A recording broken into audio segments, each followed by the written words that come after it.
Well, good afternoon, everybody, and great to have a full house. So thank you all very much for coming. So business leaders, distinguished guests, colleagues, and friends, it's a pleasure to welcome you here to Accenture House in Davos. And I'd like to thank Accenture for hosting this event, co-hosting with us. I'd also like to thank our Secretary General, Antonio Guterres, along with each one of you for joining us today. We've all come together, as we know, because to achieve the Sustainable Development Goals, we have to harness the full potential of the global business community. 3 years ago, at Davos in 2020, Accenture joined the UN Global Compact to launch our SDG Ambition Accelerator. The program engaged more than 1,500 companies in over 80 countries, including many of the companies that are represented here today, and so good to see you all here. Companies have now set ambitious corporate targets, integrating the SDGs into their core business leadership, management, and operations. And the data clearly shows that these businesses that integrate the SDGs are making significant progress in prioritizing their sustainable business practices and practices that benefit local, regional, and global development. But ladies and gentlemen, as I'm sure you've heard today and you'll continue to hear through the week, the reality is our current efforts are just not enough. Global corporate commitments, and more importantly, corporate actions, are falling far short of what we need to drive forward the change for the world. Now more than ever, we must roll up our sleeves and join forces to get the 2030 Agenda for Sustainable Development back on track. So to start this critical discussion, it is truly my great honor to introduce a steadfast champion for private sector leadership and corporate responsibility, the Secretary General of the United Nations, Antonio Guterres. Over to you, SG.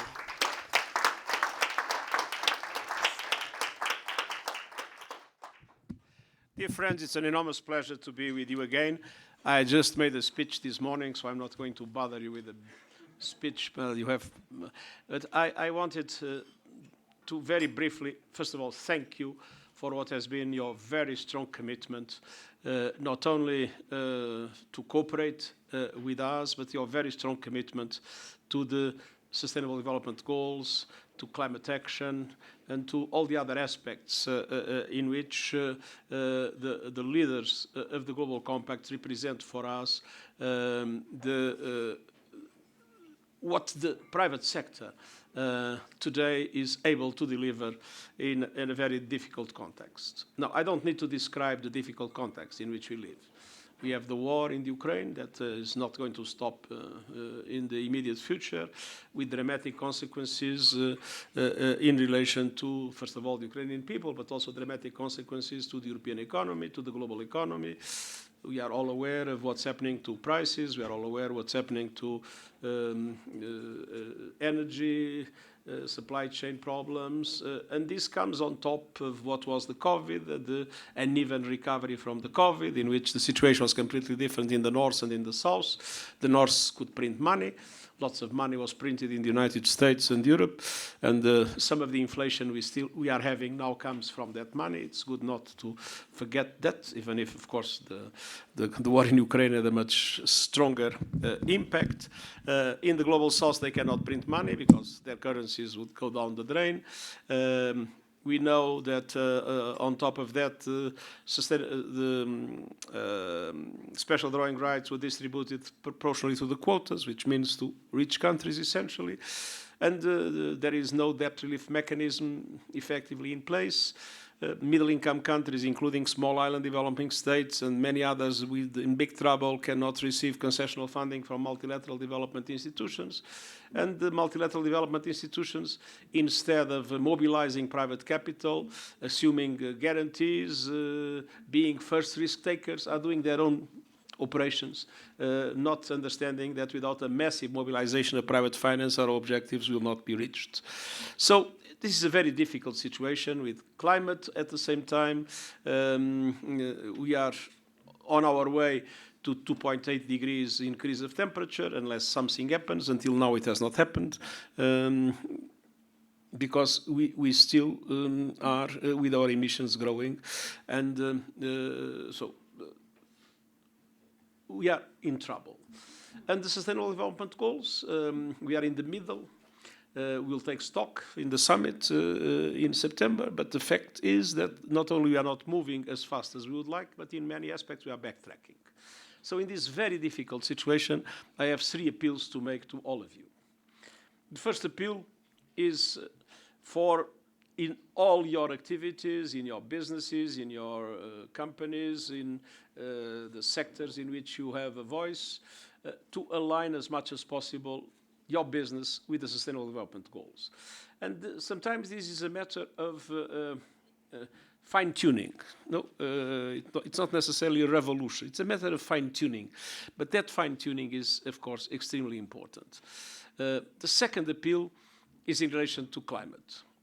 We have now a lot of greenwashing. We have now a lot of lack of priority, again, given to climate in the context of all the difficulties we are facing. My appeal is for all your companies to have a net zero plan, and a net zero plan that makes sense, that is reliable. And we have now a number of recommendations, as you know, by the expert group that was appointed for that purpose. And then the third appeal, be tough with your governments. Your governments are completely obsessed by their lack of popularity because of the inflation and what might happen to them in relation to the next elections.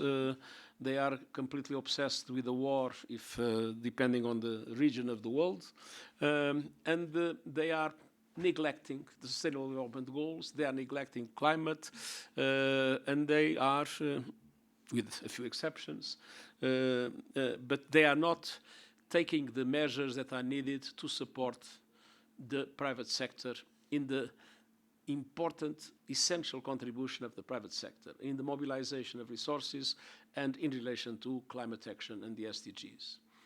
The truth is that many regulatory frameworks are complicating the life of the private sector that wants to do the right thing.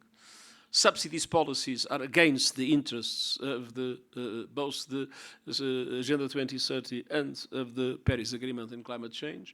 And so my appeal is through your private sector associations, through your different instruments, put pressure on your governments for them to, first of all, take seriously the SDGs, take seriously the climate, and understand that today business is moving faster than governments, and that governments need to adjust their policies, their regulatory frameworks, their subsidies, in order to make sure that they are not an obstacle to your own action in the promotion of the values that unite us in the Global Compact.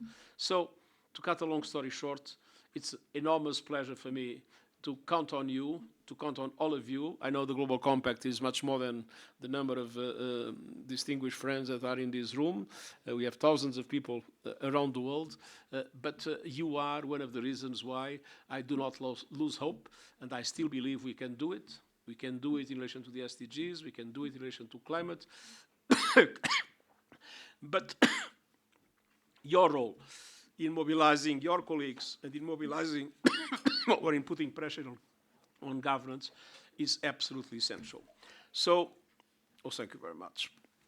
You need to rescue the SDGs as you rescued me. So, dear friends, go for it. Take no prisoners. And let's not, there are many reasons not to be optimistic, but Jean Monnet once said that he was not optimistic, he was not pessimistic, he was determined. We must be determined to make sure that the values we stand for can prevail, and I count very strongly on all of you for that purpose. Thank you very much.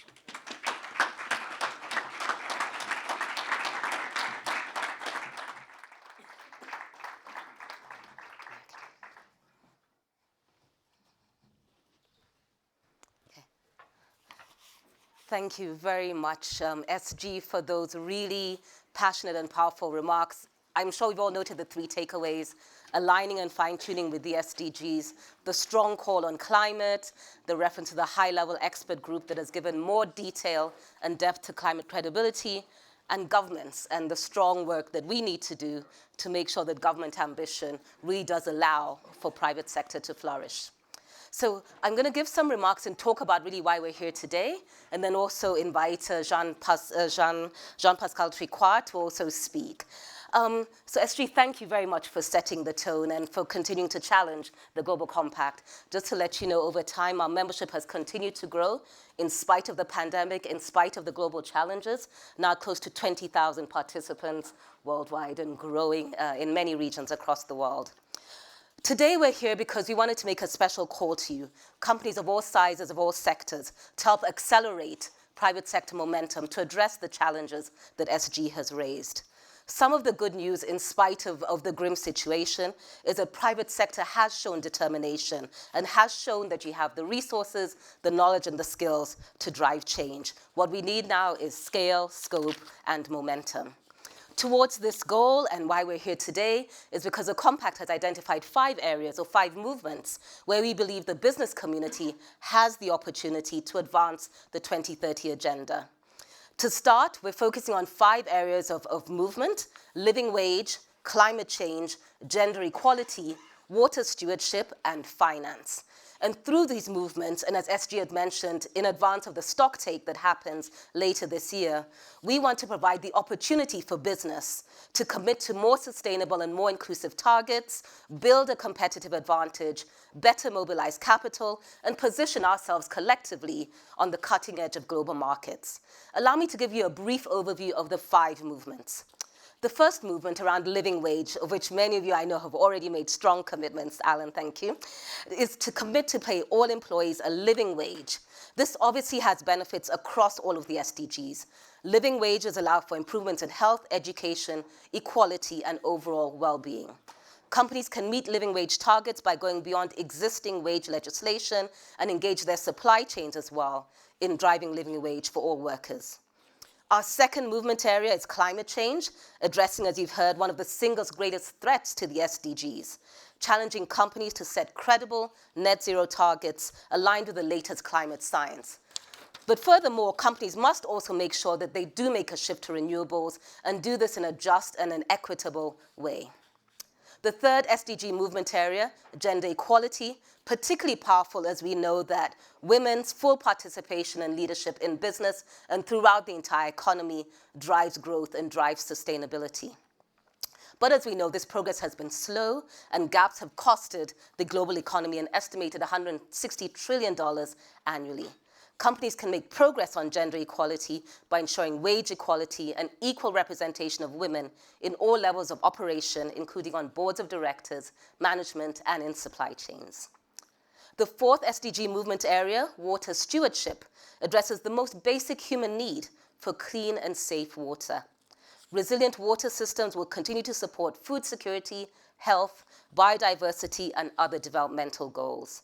And companies can build this water stewardship by building water resilience across operations and prioritizing endangered water basins. And finally, our fifth SDG movement area is on finance, challenging companies and those close to existing financing gaps to close these gaps across the SDGs. We believe there is indeed ample capital in the world to provide the $5 to $7 trillion needed to achieve the SDGs.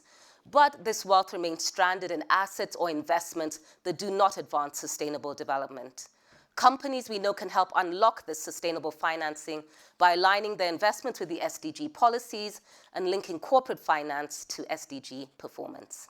So dear friends, truly excited to announce this launch of our 5 SDG movements here and again in March this year when we'll do it publicly. We invite all companies to sign on to these movements and ask you to spread the word across your industries, your sectors, and your networks. After all, as has been said, we all know what we need to do to achieve the SDGs. There's no shortage of capital. It's goodwill. It's business goodwill and it's political goodwill that we need to make progress on these goals for humanity.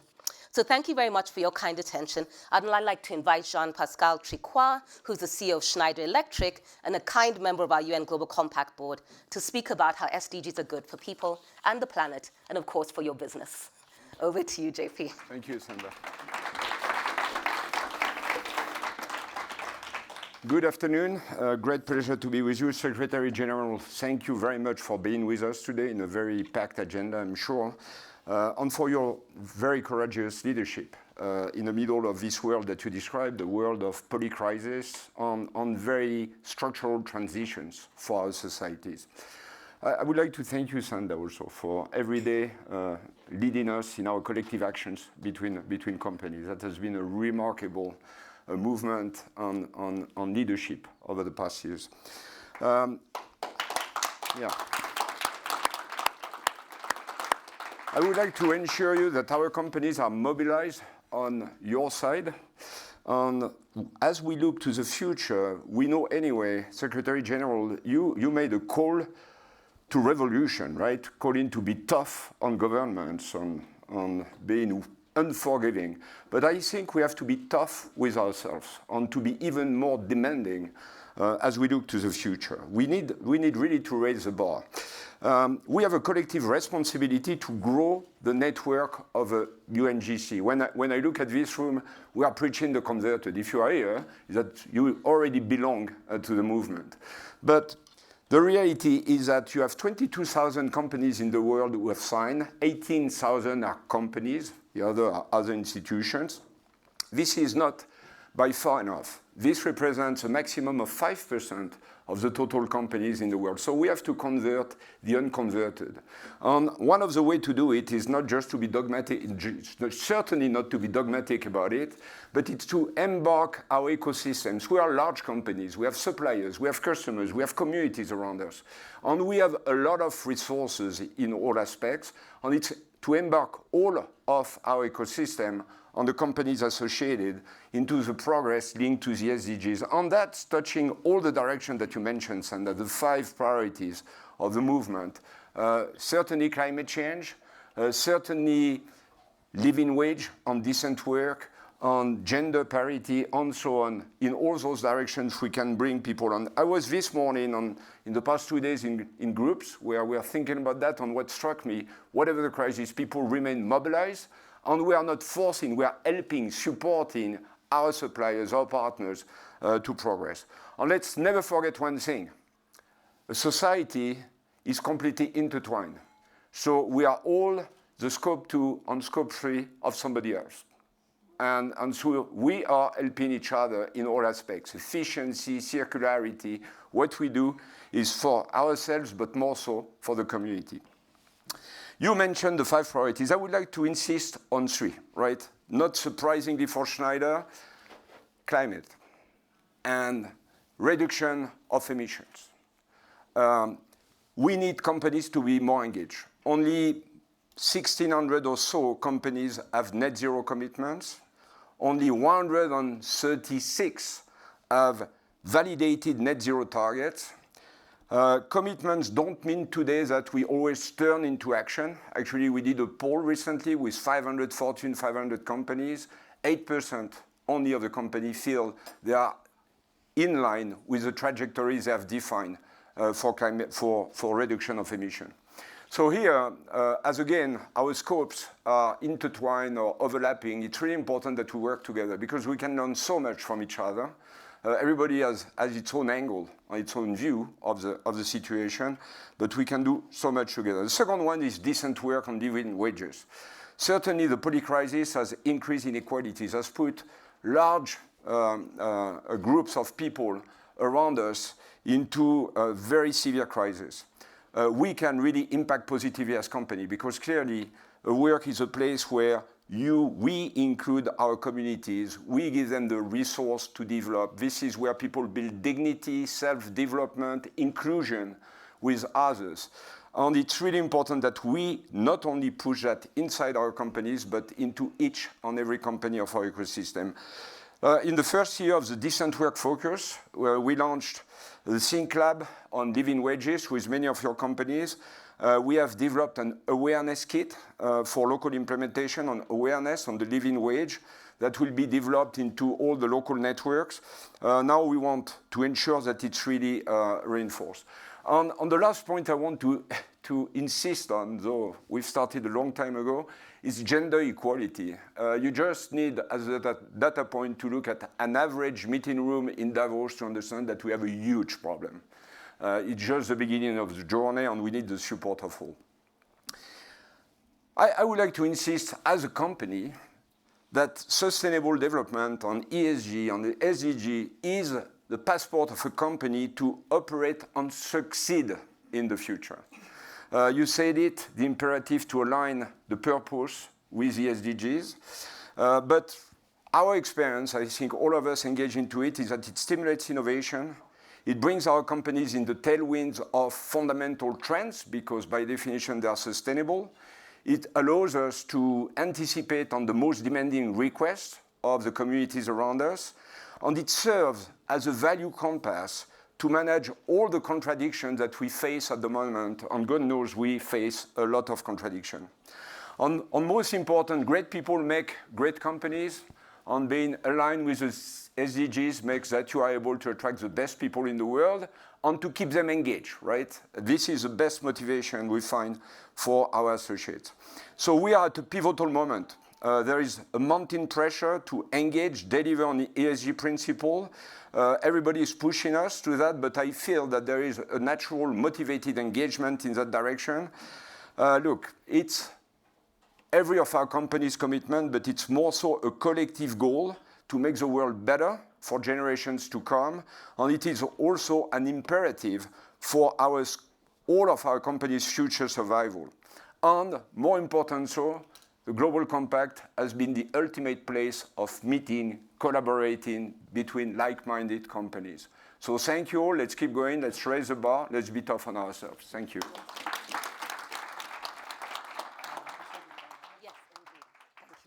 SG, thank you so much for your time. And we will excuse the SG as he has quite a few engagements and he'll need to leave. Thank you. Thank you, Miguel. Okay, who's taking over next? Me? Peter, yeah? Good. Thank you, everybody, and for giving your time to the SG. He has a bit of a busy schedule, so I had to leave. I'm going to hand over to my dear friend Peter Lacey from Accenture. Peter, thank you for hosting us. Thank you for also yesterday when we launched the CEO survey that I think ties into a lot of the imperatives and challenges that we face as businesses collectively. So I invite you to take the stage and lead us through the next piece. Thank you, Sandra, for all the incredible hard work you've done over the last few years, which I think we all recognize. So let me first invite to the stage the panelists, so please do come and join. Yeah, I think, so I don't know if we have all the panelists at the front, or? Yes. You need to come forward if you would, please. Let me introduce you. So Sumant Sinha, who is the CEO of Renew Power, the biggest player on renewable energy in India. I don't know if we've got enough chairs, have we? Yeah. I think they're resetting. Maybe I need to go across one. The reality of logistics. Sustainable logistics being a critical part, JP, right? And an inclusive agenda.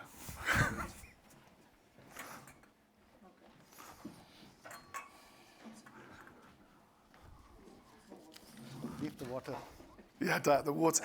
When they say fireside chat at Davos, when they start putting these lights next to you, you realize they're actually trying to mimic a fireside chat. Okay, I guess not. Please do sit down. Thanks. Please. And then let me next introduce Puthi Mahaniel Dahabagana, who's CEO of NASPERS. Thank you very much. And Esther Baije, who's the president and CEO of Novozymes. And finally, a good friend of mine, Alan Jope, who's the CEO of Unilever.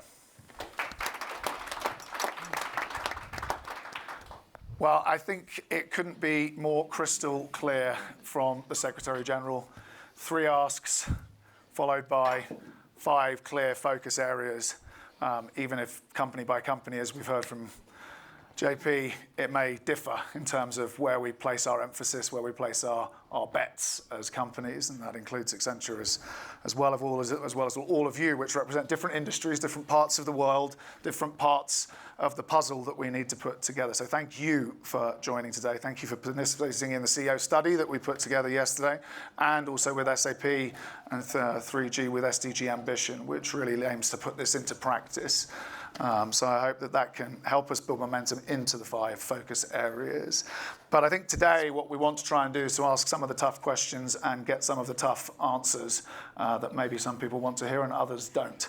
And so I invite you to be bold, as the SDG has. I like the idea of being self-reflective as well as calls to actions for others. I'm not sure that I like the idea of pointing fingers because I think nobody could have expected some of the things that we've seen happen in the last few years.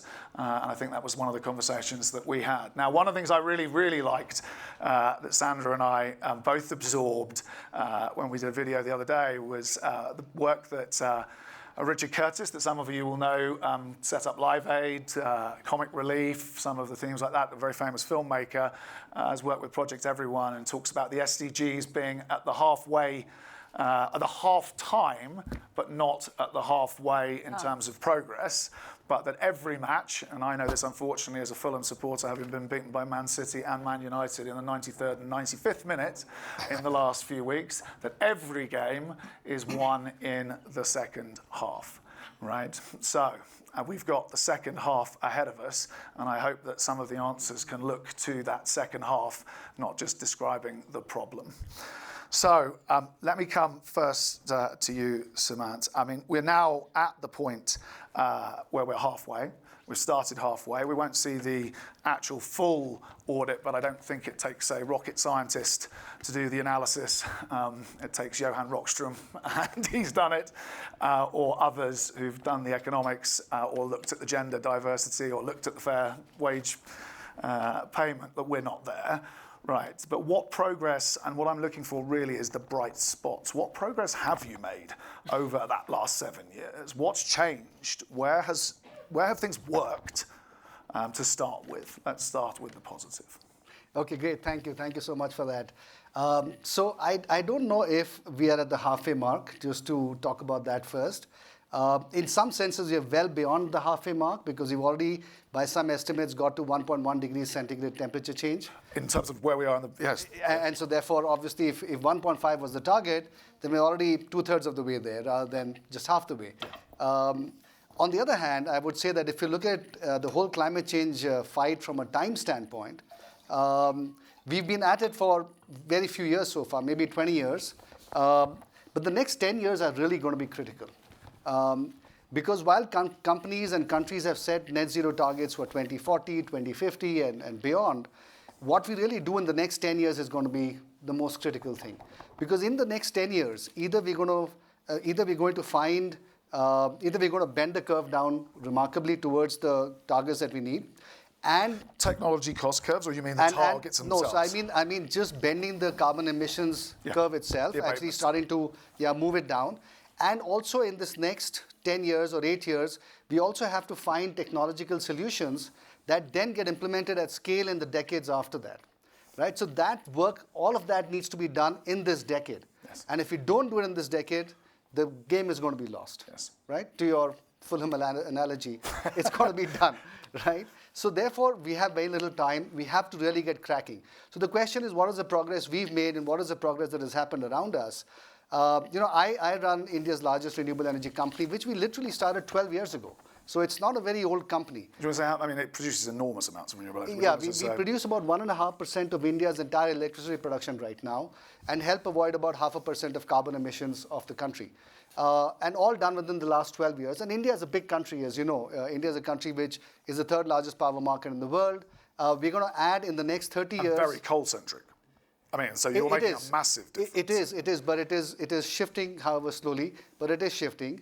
And keep in mind that in the next 30 years, India is going to add a power system or an energy market equal to the size of the entire European Union today.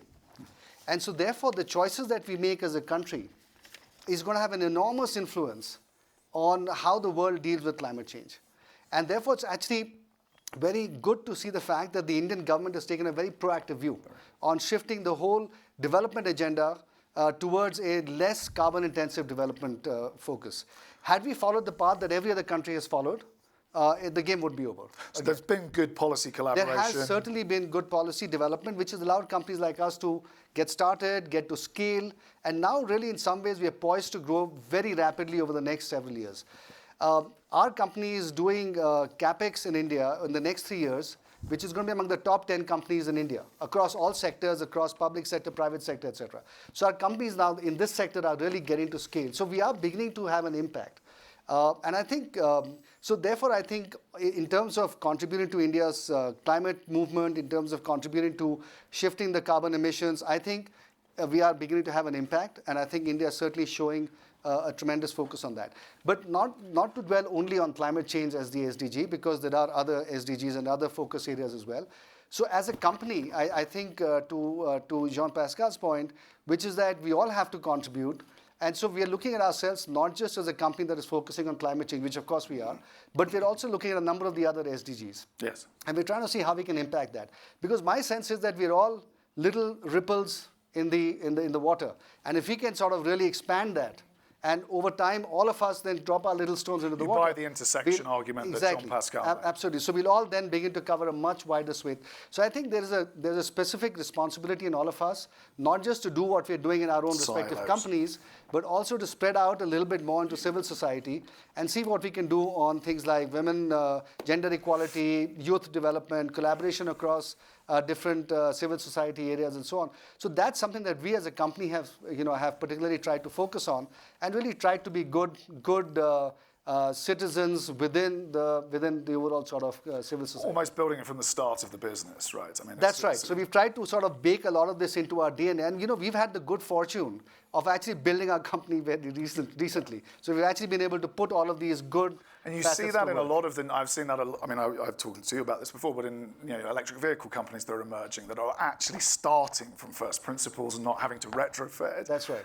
But so listen, that's a brilliant start because particularly Sandra and I, when we did the CEO study that sits behind a lot of this, you'll be aware it's the world's largest ever CEO study on sustainability, but importantly, it's the largest ever on those in the global south, of CEOs in what we would call, the UN would call the global south, to really give voice to those challenges. And look, I mean, I'm responsible not only for our markets, but for 270,000 people that we have in India, right, who face these challenges, and energy and water and food and pollution. And Alan, I know you have, I don't know if Zymes does or not, so, but let's move to you. So tell us, next, the last 7 years, you are one of the companies that's probably maybe not known as a brand, but actually when you really look at who powers the innovation and in biology in a lot of different places, including, I believe, in Unilever, that actually, incredibly important. And also driving. India with biomass, actually. We also support. So tell us a little bit about Novozymes and then what the last 7 years, where the bright spots come from.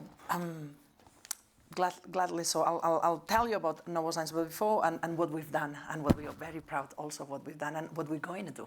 Brilliant. But before we go there, I really, really believe on the frustration that it's not good enough, nowhere where we are.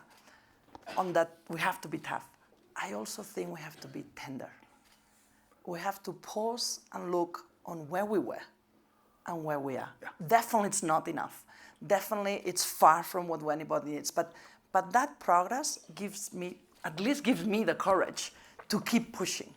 Nobody today questions, you have to have CO2 emission reduction. You need to have diversity targets. You need to give back to the society. That, I know it's not enough, but it's a hell of accomplishment that would not have been done without the push and the drive that you bring in. With that, what have we done in Novozymes? Because what we do in Novozymes is we simply do our fair share. And then we make a lot of noise because we're a tiny little company. So we annoy a lot. But with a big impact. Well, with our solutions, but also on the way that we produce and on the way that we collaborate. On 2002, we stood up in United Nations and we say, we are going to make ourselves accountable to the triple bottom line. Not only EBIT, top line, that everybody does, but on how we produce and how we contribute back to the society. Since then, we've done a lot. We started from the top. It's embedded in the board. It's embedded the sustainability targets across all fronts. On the way that we compensate ourselves, it's my compensation. That drives behavior. It's from my love and from my pocket, from both ways, where the motivations comes in. And also we put the scorecards and guide the organization to help our people to take the right decisions. I don't know anybody who comes to work saying, I'm going to screw my company and I'm going to do something bad for the planet today. Generally, we don't mean that. But sometimes we don't help our people to take the right decisions. We put carbon pricing internally, that we proactively select the projects that they will be more positive. We ensure that... Sorry about that. One thing you can't stop is chefs being loud in the but, kitchen. yes, maybe one. Skip lunch, maybe it was for me. So creating the framework that you help your people taking the right decisions. And then just one after the other, things happen. We have reduced our scope 1 and 2 emissions, 46%, since we started in 2018. We have more than 85% of our revenue that contributes of a healthier planet, healthier lives, lower CO2 emissions, lower energy, lower chemicals, healthier food, and it's going to be more. We have 35% of gender equality across all layers of the organization. It's 45% in my leadership team, but across all layers, 35%, because it only happens if it's across all layers. It's not only at the it needs to be, you need to create the talent that will be your future. Do you buy the gender, just on that point, do you buy the gender equality argument in terms of driving innovation and driving... We have the target of 45 to 45, at least at 2030. We are ready 35 across all levels. And we do it with kisses and motivation, right? Because it's the beauty of working in a better way, being in a diverse environment. We are a science innovation company. So being in a diverse environment makes the best out of you, triggers the innovation, triggers the growth. Different opinions. Exactly. Yeah. I didn't talk a little bit, so we talk about how much we've done in CO2 emissions, on diversity, on how we nurture and we give back to the societies that we present. Very recently, we have been certified and validated on scope 1, 2, and 3 on our path to carbon neutrality.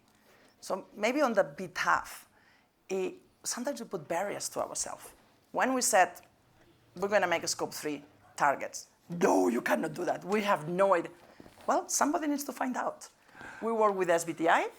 We have the target. We validate it. We have a path of how to get to 35% by 2030 reduction in a scope 3. It's possible. You just have to have the will to make it happen, and then put reachable targets. When you translate all that, it's not only doing the right thing. You see it in the results. We have delivered growth. We have increased our earnings per share. We have increased the valuation. We have employee engaged index of 82%, one of the lowest attritions, lots of pride, and very satisfied customers that they love, right? Are you satisfied? There you go. Very good. That they love the solutions that we bring in to help the world move into a better place. We make microbes, we literally make enzymes. catalytic. I mean, that's your business, right? We make biological stuff through bioengineering, through very sophisticated Enzymes, technology. Yeah. We spend 13% of our revenue in R&D. We have really cool, smart people in our company that knows how to make exactly what the world needs, but in a more sustainable way. And that is a very good segue into Alan, which I think the first time you and I met, Alan, we were both living in Shanghai. And we met over lunch. And China, like India, being a major part of what's needed if we're going to actually tackle these issues globally. I think you were running Northeast Asia, I was running Asia at the time. And I think one of the things I said, and Sandra and I talked about, is that the entire global battle for sustainability will be won in the South, right? A lot of people think of it as a supply chain. Nonsense. You know, this is $1.5 billion, well, maybe 1.6, 1.7 in India. It's $1.5 billion people in China. It's $1 billion in Southeast Asia. It could be 2 billion to 3 billion by 2050 in Africa. All these countries that we're all working in, and it will be.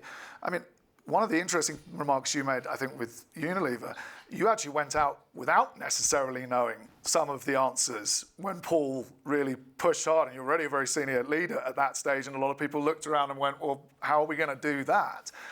And now at this stage, you've got to be able to show that it delivers competitiveness and competitive advantage too, in terms of consumers, in terms of talent, in terms of the capital markets asking you some big questions. I mean, what have you done to reconcile those things? What's working? What's adding value? I do remember that lunch in Shanghai, Peter, and you've been a thorn in my side ever since.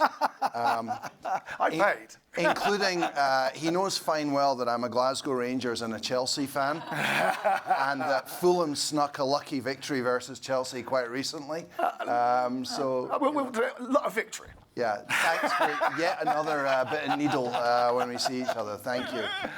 Well, I'll make my comments very brief. I think there's was signature success in the last few years, which is that net zero has become mainstream. I mean, think about it. 5, 10 years ago, companies committing to net zero was a bonkers idea. When did you commit? Was it 2010? Yes, 2010, exactly right. Now, I'd like to offer one suggestion, a challenge to all companies in the room, which is it's no longer good enough to have a target, but there's an easy way to get a mandate. We were, I think, the first company in the world to voluntarily put the plan to deliver our net zero targets to a shareholder vote. Yes. And our board were quite worried. We were worried that some shareholders would say, "Oh, you're going too far," and some shareholders would say, "Oh, you're not going far enough." Well, the answer is that it snuck through with 99.6% shareholder support, and we call it our Carbon Transition Action Plan. Did you work out who the 0.4% was? We don't care, actually. Well, there's always a lunatic. Probably 0.8% of people didn't vote me as the CEO last time. I mean, God's sake. But on a serious point, that gives a mandate. When your shareholders have voted in support in overwhelming numbers, and I think it's a really low-risk, high-impact action that companies that have set net zero targets can take, is to now get board mandate on the plan. And Alan, I mean, you were a part of this, but Paul, I remember very clearly saying, there are some shareholders we don't want. Yes, absolutely. I mean, we still have a few shareholders we don't want. Anyway, I'll not go there. So, but there's, I think there's one major frustration, which is trade-off thinking.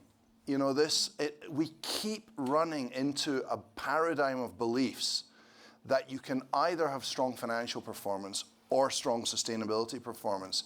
And it's absolute nonsense, but it seems very, very hard to break that paradigm in people's minds.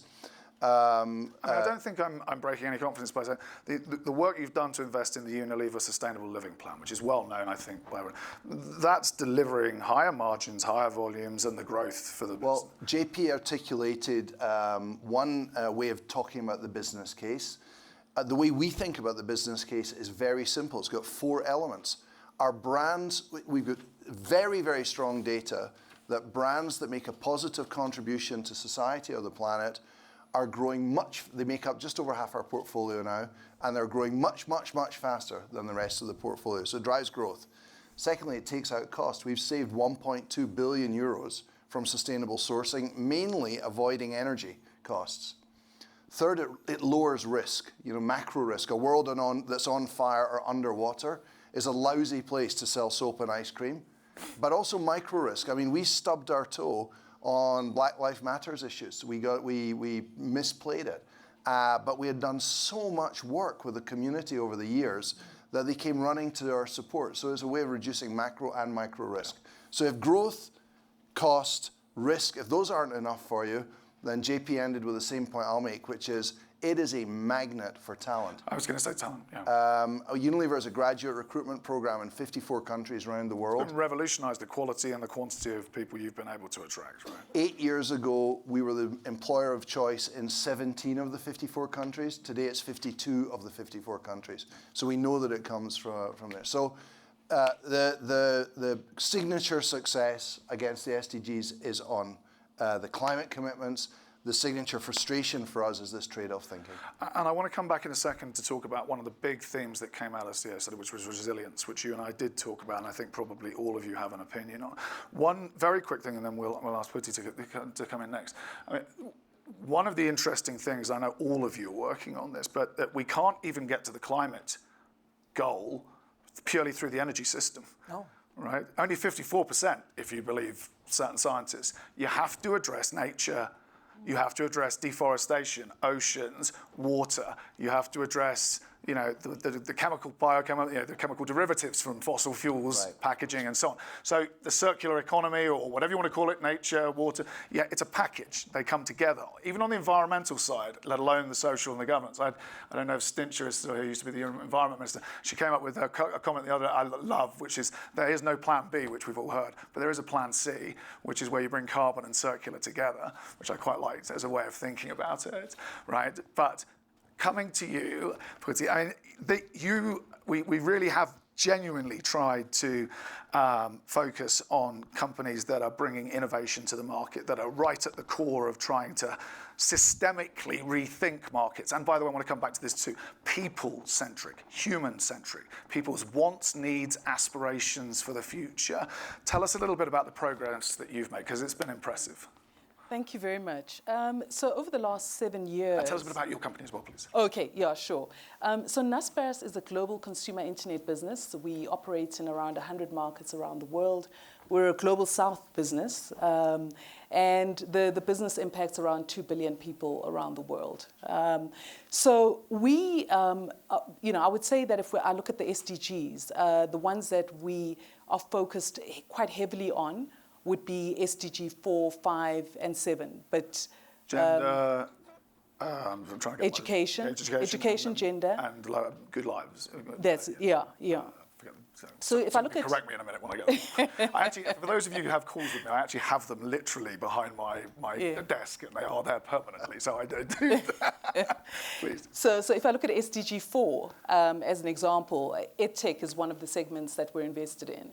And we have about 500 million users around the world. And that is an area that is critically important for us. And so in South Africa, one of the things that we have done is we're running a program where we are providing access to young people that don't have access to any education. They can't afford to have access to, particularly brick and mortar education.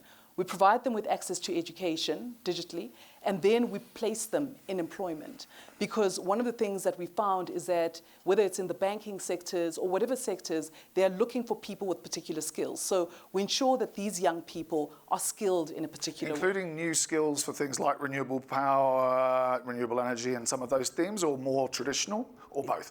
No, it's both, leaning more towards the new sectors, because organizations are looking for those sectors, and they're not... Scarcity of talent. Absolutely. Huge. And sometimes it's actually young people that we're retraining. So it's young people that have degrees, but they need to be retrained because they can't find jobs with what they have. And so that's part of what we do. And then in terms of what we are doing in SDG 5 with women, there's a number of programs that we are running there. And so it's this constant focus on ensuring that we're running our business in a sustainable way. And I think being a digital business, we're in any case very much a sustainably focused type of business. And so when we invest in a business, one of the key areas is that looking at sustainability. Is this a business that is focused on sustainability? Do you mean from an acquisitions perspective? From an acquisitions perspective. So we're a business that is constantly acquiring businesses around the world. And so in doing so, this is a key element for us. And where we find that there are difficulties, there are businesses that we've actually left.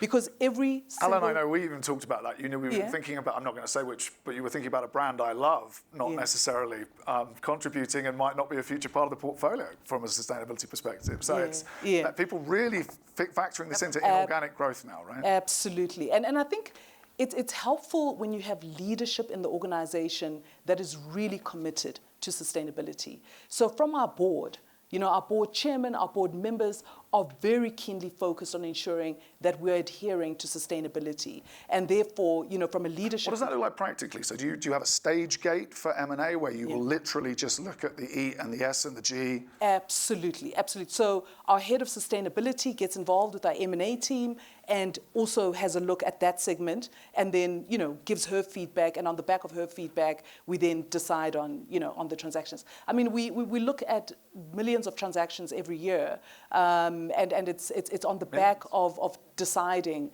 which one, on the back of deciding what, which transactions we can do. There's obviously a small number of transactions that we actually end up doing at the end of the day. But it's on the back of all of those pillars, from a financial perspective, from a sustainability perspective. All of those have to be able to be adhered to in order for us as well as part of the technology and digital revolution that's powering. I find that fascinating, that bringing to, well, I would find that fascinating, because exactly bringing together the technology revolution and the sustainability revolution, right? But I think that actually many of you are doing exactly that, and not just digital, but the physical breakthroughs in physical sciences, in material sciences, in genomics, in all sorts of different areas across the board are now making things possible in sustainability that weren't possible before. If we find those combinations, I mean, it's awful in a way because it's so cliched, but yeah, I think one of the findings of the study is that the future is already here. It's just not evenly distributed, and it's just not but scale or speed, right? And I love the quote, and my colleague made upstairs. We were classic consultant. I had to, our new plan C had to have 10 C's underneath, and we were going through our collaboration and our creativity and so on. And she put, and then Horizon 1, 2, and 3, obviously, as you would. And we got to the point, actually, no, we're actually before Horizon 1, we're at the point of break glass emergency now, right? On some of these topics. To your point about 1.2 degrees, and we're already, seeing this issue. And I want to use that to transition to the next question, which is, so having surveyed 2,600 companies, the biggest issue, so this is a study I've done now, as Sandra knows, for 3 different Secretary Generals. I've done it for 15 years, and I've done 12 of these studies. Wow. So our longitudinal data is also very strong. Some of you, actually John Paxton, I think actually puts us in every one of them. I think that's true, actually. So I think I'm interested to go back to look at who has actually lasted through all of the studies. We'll go and do that another time. But I think what was, for me, I wouldn't say surprising, but it was stark, was that the top finding that came from not even on the margins, almost not even registering over the last 3 years, to the top theme in the CEO study was CEOs' concerns with resilience. And resilience being the fact, I'll give you a data point, 90+% of CEOs said that, and this is really, I guess, as a way of saying, it's hard out there. Secretary General said something similar, right? Are dealing with 10 or more existentially threatening issues, potentially existentially threatening issues, right?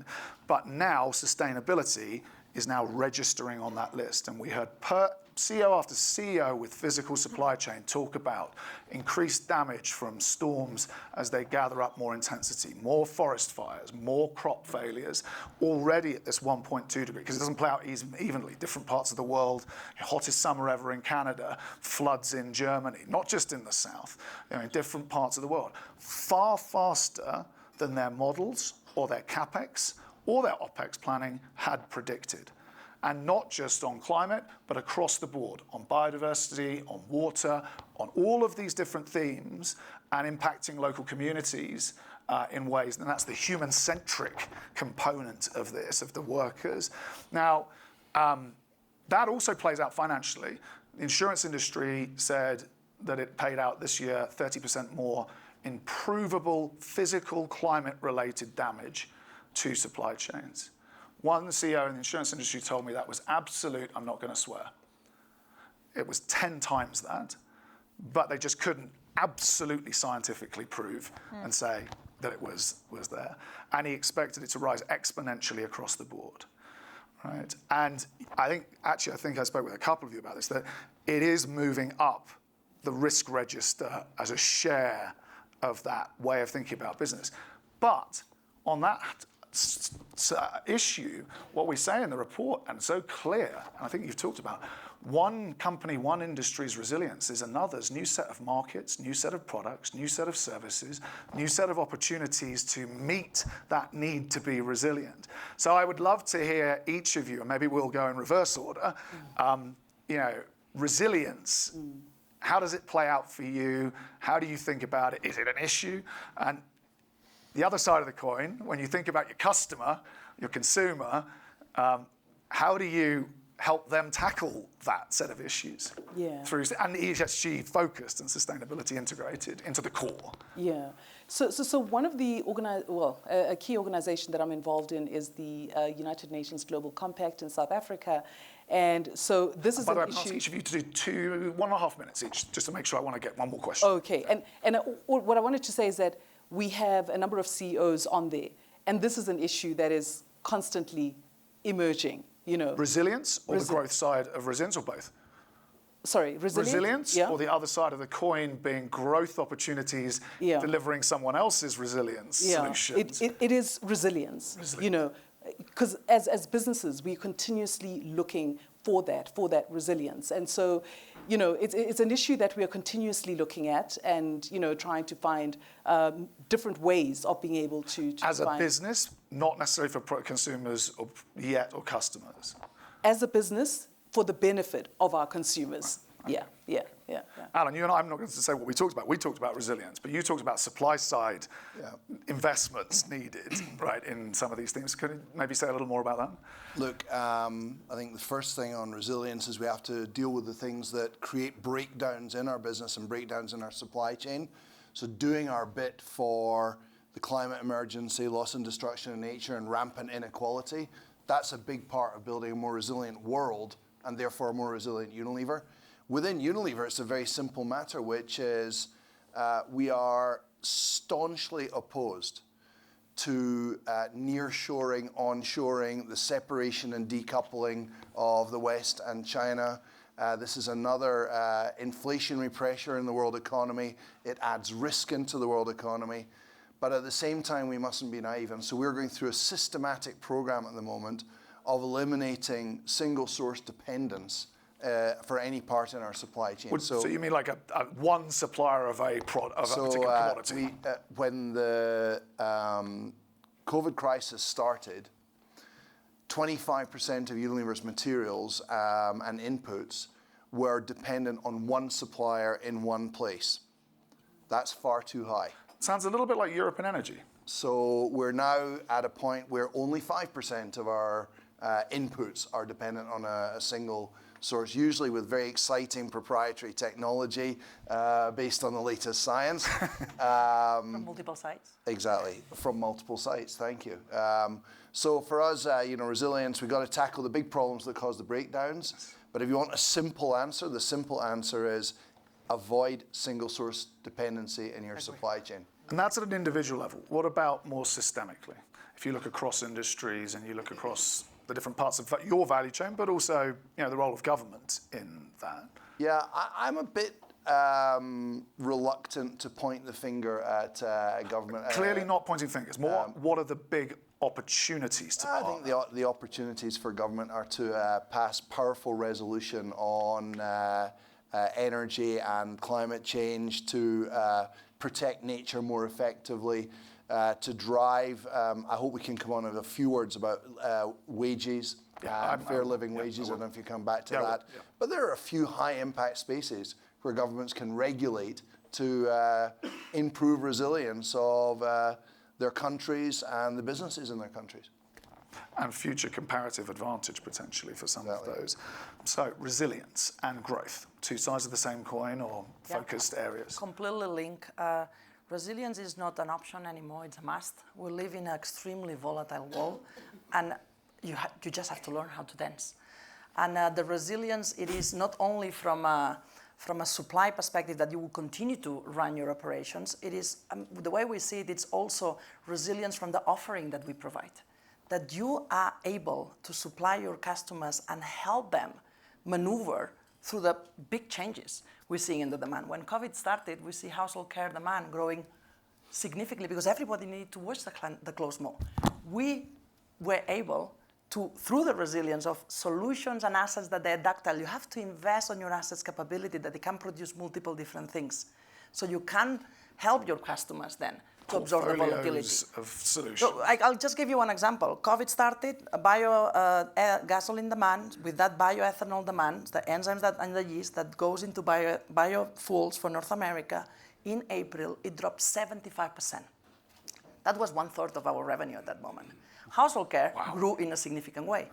Enzymes for baking, for preservation, for protection, because the chemical industry was down also, because everybody needed our solutions. So we just had to find a way of how to just throw away your S&OP and start from scratch and make sure that you are there for your customers. So one is the resilient on not only how you get supply, but also on how you give resilience to your customers.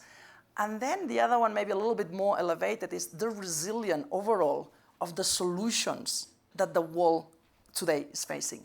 Today, if you look at the carbons, the electrons, the proteins that we use to make the world turn and run and illuminate or feed us, they have a strong dependence on fossil base. Everything that makes us run our day has a very, like 90%, 99 in some countries, to fossil base. So the resilience, in my opinion, it is for bringing alternatives. But not only energy, being in plant-based foods, being in sustainable agriculture, being in biodegradable, being in forms of protein, carbon capture, being in degradable plastics, finding other ways of being resilient to the full system. Love the point. With that, roadblocks that we face, because if I can be provocative let me ask, no roadblocks next. Roadblocks next, okay, because I thought you wanted the opinion of the governments on what can do. We hold that? I just want to make sure everyone, because we've only got a few. So, I wait. But excellent, portfolio clear actually addresses different ESG issues at different times. Brilliant point. But I kind of feel like this is a setup for you, right? I mean, your whole product basically is intended to create resilience in the energy system. But as a business, I mean, it doesn't make it any easier to run during a pandemic or during... No, clearly not. And I think if you look at our business as a whole, or just sort of going a little bit higher, one of the issues around our supply chain is that the whole world depends on one country for a majority of the supply chain in the clean energy sector. And that's just not healthy. So to Alan's you mean point, China in terms of in terms of panels, in terms of absolutely. I mean, they produce 90-95% of the world's solar panels and all of those things, right? And they're also going ahead and doing the refining and already capturing all the mining. And so to Alan's point about 25% being a limiting factor for them as a company, as a world, we have a 90% dependence on one country for a lot of the essential raw materials. Even if the raw materials aren't there, 90% get processed through China. Exactly. So therefore, that's obviously very high. And the world as a whole needs to obviously find diversification to that one particular risk. The second way in which we are impacted as a business is that obviously this climate change, wind patterns could change, solar radiation levels could change. And how do you forecast those? Because there's no science that can tell you what's going to happen. Right? And so therefore, that's a real risk that is sitting out there. So you've got a fixed asset that may not be actually in the right place. Yeah, that's right. And you can't obviously move it because it's too expensive. So I think those are risks that are genuinely there in the system. And as the planet heats up, wind flows will change, radiation levels will change. Of course, that has massive other impacts, which is around rainfall and agriculture and all of that. And I'm not even talking about any of that, right? But I'm just talking about our business at this point in time. So there are significant impacts that we have to build in by building in some degree of depreciation or changes in wind patterns potentially in the future. Well, I also think in particular you did a brilliant job, and a lot of companies have done very well during the pandemic to keep things alive. Right, I'm going to give you all one last word and say, which it can be on anything you like. What I will say is that I'd like it to feature one ask that gets us to speed and scale, and my colleague who mentioned breaks the glass on the emergency button and gets us off to a catalytic start. Sorry for the pun. But I do think it's important. So one from each, but just a minute each on anything else you want to include, but one ask. And we'll start reverse order again. Okay. Well, I think for us, and particularly being in the Global Compact in South Africa, what we are asking is for more companies in Africa to be focused on sustainability. That is what we are driving for, because it is not just about what is happening in the rest of the world, it is about the whole world. All of us are impacted. And without us all looking at sustainability, we know that we on the African continent have got a lot more to lose. We have a lot more poverty, all of that. And so, in dealing with that, we would like to see a lot more of us in the private sector being focused. Let me ask, how does that align with the 3 priorities you heard from the SDGs and the 5 focus areas that you heard from Sander? With those, well, JP was more for himself, but rightly so, in a good way. But does it align? It is very much aligned to that, because this is about speaking actually to the point that you made, where you spoke of the fact that we have 5% of companies that are looking at sustainability and focused on sustainability. So we are really looking at ensuring that more of us in the private sector are driving this and working with governments to ensure that we can be focused on this. Brilliant. Yes, please go. Absolutely. There's no real order, so to speak. So, Yeah, please. sorry, apologies, because I actually have to No problem. It's fine. step out. Yeah. No, look, I think the one thing I would say for breaking the glass kind of a thing actually is... That was the CEO of PACE, the platform for accelerating the circular economy, who made that comment. Which okay, no, right. I think it makes a lot of sense. The only thing is there's not just one glass you have to break. You have to break all the glasses. You have to break everything around, right? Smash we up have the to shop. totally change. Yeah, we have to totally change our way of thinking and our way of doing things. So I think therefore there's not just one solution. I think there's a whole bunch of areas that we all have to go a lot faster in, and whether it's adding renewable energy capacity much faster, whether it's decarbonizing the rest of the energy value chain beyond just electricity, whether it is all the other areas you talked about, biodiversity, the circular economy, all of those, I think, all of those, we are sort of at a zone right now where every signal is flashing red, the alarms are out there, so we just have to move everywhere very much faster. Hugely aligned, I think, right? So I'll come next to Novozymes. So breaking the glass, smashing the shop up, or breaking the glass, where would you place your bets? What would you ask for? And reflections on the 5 focus areas. One, breaking the glass, one demand to each of us is scope 3. Push on a scope 3, because your scope 3 drives change.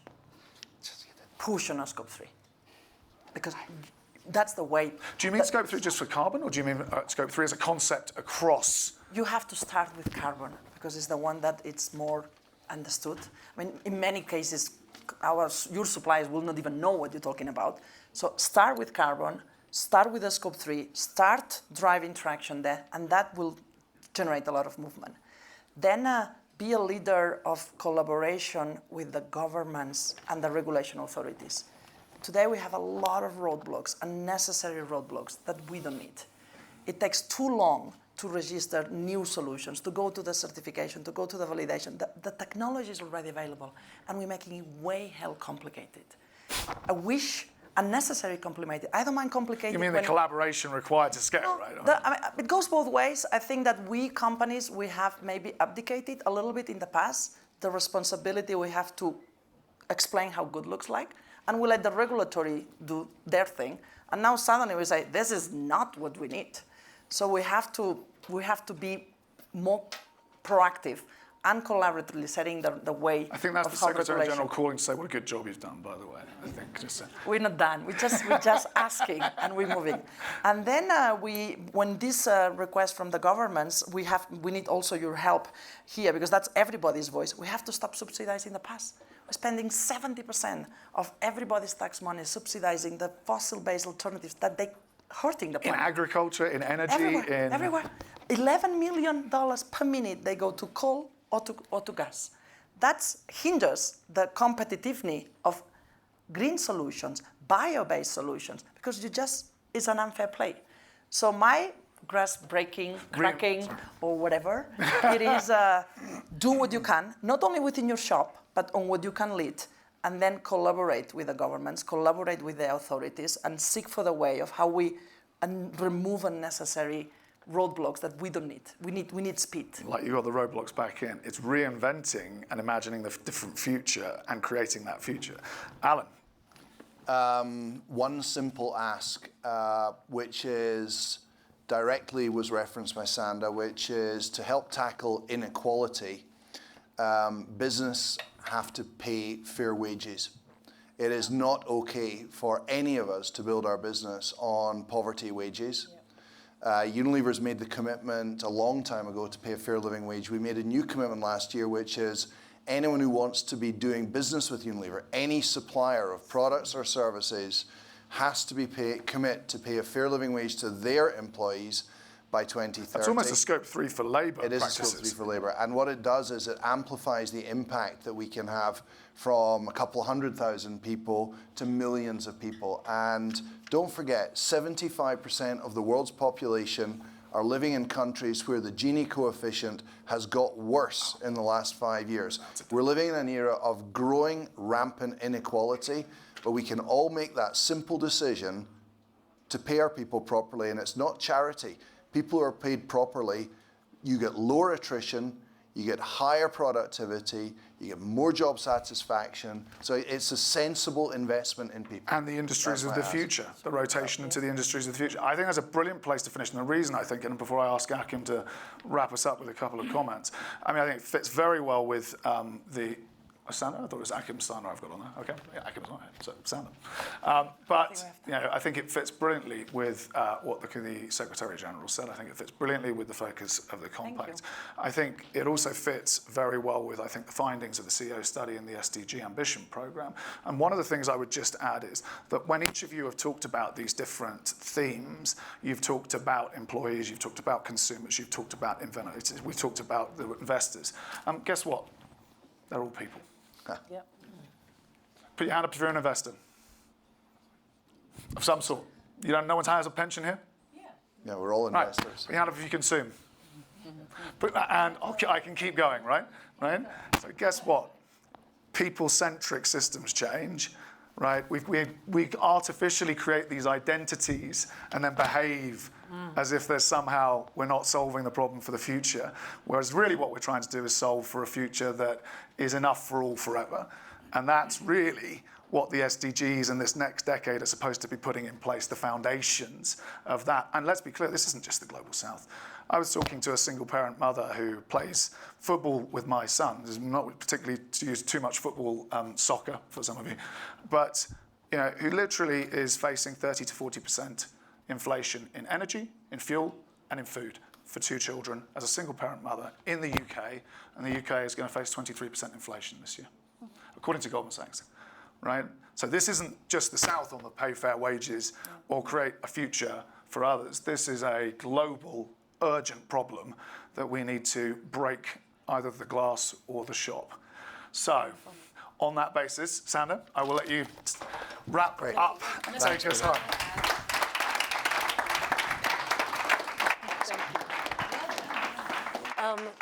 Thank you, Peter, for moderating, and thank you to Sumant in absentia, Esther, Alan, and Putty for your leadership, your incredible courage, and the work that you do to continue to inspire and motivate, and for JP as well for setting us up. So we have soft launched and have given you food for thought around these 5 movements. So we will ask companies to sign up from March onwards. Thank you to our colleagues also from the local networks who are present, because you're also very critical in the mobilization that we need.